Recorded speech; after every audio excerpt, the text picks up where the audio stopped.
कल की से रिलेटेड स्पॉयलर्स होने वाले हैं, तो अगर मूवी नहीं देखी है जाओ थिएटर में देख के आओ। अगर मूवी देख ली है एंजॉय द वीडियो। कल की मूवी के बारे में हमने जितनी भी क्रेजी थ्योरीज बनाई थी, फिल्म ने उससे ज्यादा सरप्राइज किया और लास्ट वाला शॉक कौन ही भूल सकता है। तो इस वीडियो में हम बात करेंगे मूवी की एंडिंग, उसके पोस्ट क्रेडिट क्लाइमेक्स में जो हुआ वो इतना शॉकिंग और माइंड ब्लोइंग क्यों था, और जो कांड पोस्ट क्रेडिट के अंदर हुए हैं वो इस यूनिवर्स को कितना ज्यादा यूनिक और एक्साइटिंग बना देते हैं, और नाग अश्विन फ्यूचर के लिए क्या प्लानिंग कर रहे हैं। शुरुआत क्लाइमेक्स से करते हैं। भैरवा सुमति को पकड़ने के लिए और अश्वत्थामा के साथ रीमैच के लिए शंभाला पहुंच चुका है। होलोग्राम की मदद से खुद को अश्वत्थामा जैसा बनाया और सुमति को डिसीव किया कि वही अश्वत्थामा है और उसको लेके जाने लगा। पर रास्ते में असली अश्वत्थामा उसे मिल जाते हैं और वहाँ पे हमें अश्वत्थामा वर्सेस अश्वत्थामा देखने को मिलता है, जहाँ पे ऑब्वियसली असली अश्वत्थामा फेक वाले की बैंड बजा देते हैं। तभी शंभाला में एक बहुत बड़ा अलर्ट जारी होता है। यास्किन के कमांडर मानस ने शंभाला को ढूंढ लिया है और वो उसी फोर्स फील्ड पे अटैक कर रहा है जो शंभाला को प्रोटेक्ट करती है। सारे सोल्जर शंभाला को प्रोटेक्ट करने के लिए अपनी फॉर्मेशन ले चुके हैं, वेपन सबके तैयार है। मानस के फुट सोल्जर्स नॉर्मल लेजर से फोर्स फील्ड को तोड़ नहीं पा रहे होते हैं। तब मानस का कैरेक्टर एक स्पेशल वेपन यूज करता है जिसको खुद यास्किन ने डिजाइन किया है। बहुत पावरफुल लेजर निकलता है और फोर्स फील्ड खत्म। भैरवा को भरोसा नहीं हो रहा होता कि ये रीमैच भी वो हार रहा है, तब वो अपना प्लान भी एक्टिवेट करता है। बुज्जी को फाइटर रोबोट में कन्वर्ट करता है जिसके एक्शंस गुरिल्ला को रेप्लिकेट कर रहे होते हैं। भैरवा बुज्जी दोनों मिलकर अश्वत्थामा पे अटैक करते हैं और पावर वाइज काफी अच्छी टक्कर देते हैं। पर अश्वत्थामा कोई कच्ची खिलाड़ी तो है नहीं। बाहुबल से लड़ने के बजाय उन्होंने अपनी बुद्धि का इस्तेमाल किया और बुज्जी का जो पावर सोर्स है वही निकाल लिया। शंभाला के सोल्जर्स मानस के जो सिपाही थे उनको काफी अच्छी टक्कर देते हैं। पूरी वॉर में वो लोग कुछ जगह जीतते भी हैं, पर मानस फिर से अपनी स्पेशल लेजर का इस्तेमाल करता है और सब कुछ तबाह कर देता है। लड़ाई के बीच में मरियम और उसके सोल्जर्स सुमति को बचाकर शंभाला से बाहर निकालने की कोशिश कर रहे होते हैं, जहाँ सब लोग एक प्लेन के अंदर आ जाते हैं और वो टेक ऑफ करने ही वाली होती है। मरियम कुछ लोगों को बचाने के लिए अपने वेपन्स के साथ नीचे उतर जाती है। जब तक वो दुश्मनों से लड़ती है, प्लेन टेक ऑफ कर चुका है, आगे बढ़ने ही वाला होता है कि उसकी नजर पड़ती है सुमति पे, जो कि उसी के साथ नीचे आ गई थी। अपने पायलट को वो खबर करती है कि रोको, सुमति यहीं पर है, और तब तक विलन उस प्लेन को तहस नहस कर देता है। मानस की नजर पड़ती है सुमति पे और उसको कैप्चर करके अपने शिप पे ले आता है। तब फिर से मरियम अपने हथियार का इस्तेमाल करके उनको बचाती है, जिसमें वो अपनी जान भी गवा बैठती है और सुमति ऊपर से नीचे गिरती है। अश्वत्थामा उसको पकड़ लेते हैं लेकिन बचा नहीं पाते, फिर से नीचे गिरती है। तब हमारे भैरवा का कैरेक्टर पूरा जंप मार के उसको पकड़ता है। अश्वत्थामा भैरवा के पैर पकड़ते हैं, अपनी ताकत से ऊपर खींचते हैं। जब सुमति बच गई तो भैरवा को मुक्का मार के भगा दिया। अब मानस आता है अश्वत्थामा से लड़ने, लेकिन यहाँ पे उसके पास एक इन्फॉर्मेशन है कि इस योद्धा को हराना नामुमकिन है। उसने न जाने कितने फुट सोल्जर्स को अकेले हराया था। मानस को यह बात पता है तो वो उससे लड़ने के बजाय उसको कैप्चर करता है। स्मार्ट मूव, जिससे अश्वत्थामा खुद को छुड़ा नहीं पाते और फिर से मानस सुमिति को कैप्चर कर लेता है। पर यहाँ पे आता है वो ट्विस्ट जिसने मेरा दिमाग हिला के रख दिया था। लड़ाई के दौरान अश्वत्थामा का हथियार सीढ़ियों के पास पड़ा था और वहीं पे साइड में भैरवा भी गिरा हुआ। हवा से वो डंडा भैरवा के हाथ में आ जाता है और हमें एक चमत्कार देखने को मिलता है। वो जो डंडा है उसकी शक्तियाँ वापस आ चुकी है, उसी का इस्तेमाल करके वो सुमति को बचाता है, मानस को मारता है, अश्वत्थामा को कहता है आचार्य पुत्र, जिससे अश्वत्थामा की महाभारत की जो यादें हैं वो वापस आती हैं। वो याद करता है कि कैसे वो अर्जुन से हार रहे थे और तभी उनको बचाने के लिए कर्ण आते हैं। हमें वहाँ पे ये भी डिस्क्रिप्शन मिलती है कि कर्ण कितने ज्यादा पावरफुल हैं। इन सब कांड के बीच में भैरवा की जो पर्सनैलिटी है वो पूरी तरीके से चेंज हो चुकी थी। ऐसा लग रहा था मानो एक ट्रांस लाइक स्टेट में, जिससे वापस उसे बुज्जी का कैरेक्टर लेके आता है जब वो उसको कॉल करता है। अश्वत्थामा बंधे हुए भैरवा के हाथों में सुमति है। ये मौका देके भैरवा सुमति को लेके भाग जाता है। अश्वत्थामा उसे रोकने की कोशिश तो करते हैं पर फेल होते हैं। राया पूछती है कि ये है कौन, तब अश्वत्थामा वहाँ पे कहते हैं ये है कर्ण। जब हम कर्ण नाम सुनते हैं तब हमें रियलाइज होता है कि नाग अश्विन ने इससे रिलेटेड 3 हिंट्स मूवी में पहले ही दिए हुए हैं। पहला हिंट हमें मिलता है जब राया अश्वत्थामा से उसके छड़ी के बारे में पूछती है। वो बताते हैं कि ये उसके मित्र कर्ण का है और सिर्फ कर्ण ही इसको इस्तेमाल कर सकते हैं। अब ये उनके लिए बस एक मामूली छड़ी है। दूसरा हिंट हमें मिलता है भैरवा की बैक स्टोरी से। भैरवा एक अनाथ बच्चा था जो कि एक टोकरी के अंदर फादर को मिला था, जो कि एक पायलट थे, सेम महाभारत वाले कर्ण के साथ, जो कि अपने पिता को एक टोकरी के अंदर मिले थे और वो धृतराष्ट्र के साथ ही थे। और तीसरा हिंट हमें मिलता है भैरवा के पहनावे से। उसने पूरी मूवी में एक कवच टाइप में पहन रखा है जो कि उसे अश्वत्थामा के बहुत सारे हमले से बचाता है। महाभारत में किसके पास कवच होता है? कर्ण। अब ये कर्ण वाली चीज हुई कैसे, इसकी 2 एक्सप्लेनेशंस हैं। पहली एक्सप्लेनेशन ये है कि कर्ण रीइंकार्नेट हुए हैं और जैसे ही उन्होंने अपने धनुष को पकड़ा तो पिछले जन्म की जो यादें थी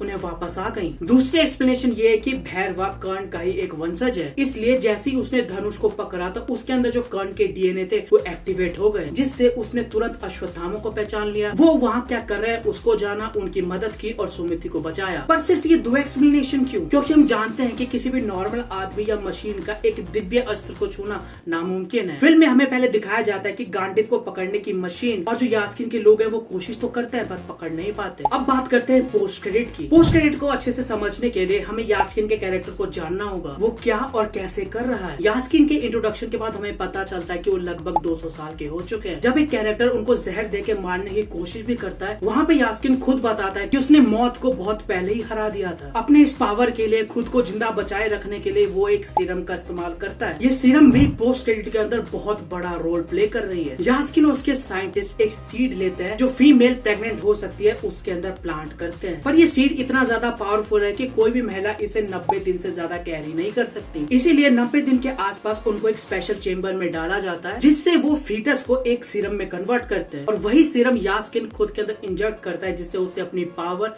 और यूथ मिलता है। पर यहाँ पे एक चमत्कार होता है सुमति के साथ, जहाँ पे लड़कियां 90 दिन तक भी उस सीड को कैरी नहीं कर सकती। सुमति को सीड को कैरी करते हुए 150 दिन से ज्यादा हो चुके हैं। जैसे ये बात यास्किन को पता चलती है तो इस स्पेशल सीरम को बनाने के लिए वो दीपिका को पॉड के अंदर डालते हैं। सीरम निकलना चालू होता है, एक बूंद बन जाता है, पर तभी पावर कट होती है और सुमति वहाँ से भाग जाती है। इसी स्पेशल एक ड्रॉप के साथ पोस्ट क्रेडिट के अंदर यास्किन के पास जाया जाता है। यास्किन जैसे ही सिर्फ इस एक ड्रॉप को अपने अंदर लगाता है, उसकी पावर कई गुना बढ़ जाती है। हमें उसका एक नया रूप देखने को मिलता है। जो 5 गोले उसके आसपास घूम रहे थे वो अब हाथ में कन्वर्ट हो चुके हैं, मानो वो पूरा भगवान बन चुका। वहीं पे पास में गांडीव भी पड़ा होता है जिसको वो आसानी से एक हाथ से उठा लेता है, जिसको पहले मूवी में ना कोई मनुष्य उठा सकता था ना कोई मशीन। यहाँ पे एक सवाल उठता है कि यास्किन जो कि इतना बुरा बंदा है वो गांडीव जैसे दिव्य धनुष को कैसे उठा सकता है। बहुत सिंपल आंसर है, अभी उसने तुरंत अपने अंदर दिव्य शक्ति वाला सीरम लिया है जिससे उसके अंदर कुछ दैविक शक्तियाँ आ गई हैं। अब देखो नाग अश्विन फ्यूचर के बारे में क्या सोच रहे हैं। उन्होंने एक साइड एक ऐसा इविल कैरेक्टर क्रिएट किया है जिसके पास अर्जुन का धनुष है और दूसरी साइड एक ऐसा ग्रे कैरेक्टर क्रिएट किया है जिसके पास कर्ण का धनुष है। तो आगे इस यूनिवर्स में हमें एक गुड कर्ण और बैड अर्जुन की फाइट देखने को मिलेगी। तुम्हें क्या लगता है इसके बारे में नीचे कमेंट से बताओ। कल की 2898 की थ्योरी सिर्फ यहीं खत्म नहीं हो जाती, अभी भी बहुत सारी चीजें जिन पे अच्छे से बात नहीं करी गई है। जैसे यास्किन का मंत्री है कौन, वो जो 10 रिंग है उनका सिग्निफिकेंस क्या है, उनकी पावर्स क्या है, यास्किन जिस सीड का इस्तेमाल करता है वो उसके पास आई कहाँ से, उसके वजह से ही क्यों कल्कि का जन्म हो रहा है, क्या कर्ण और अश्वत्थामा का डियो फिर से वापस आएगा। इन सब चीजों पे बात करने के लिए एक दूसरी वीडियो बन सकती है।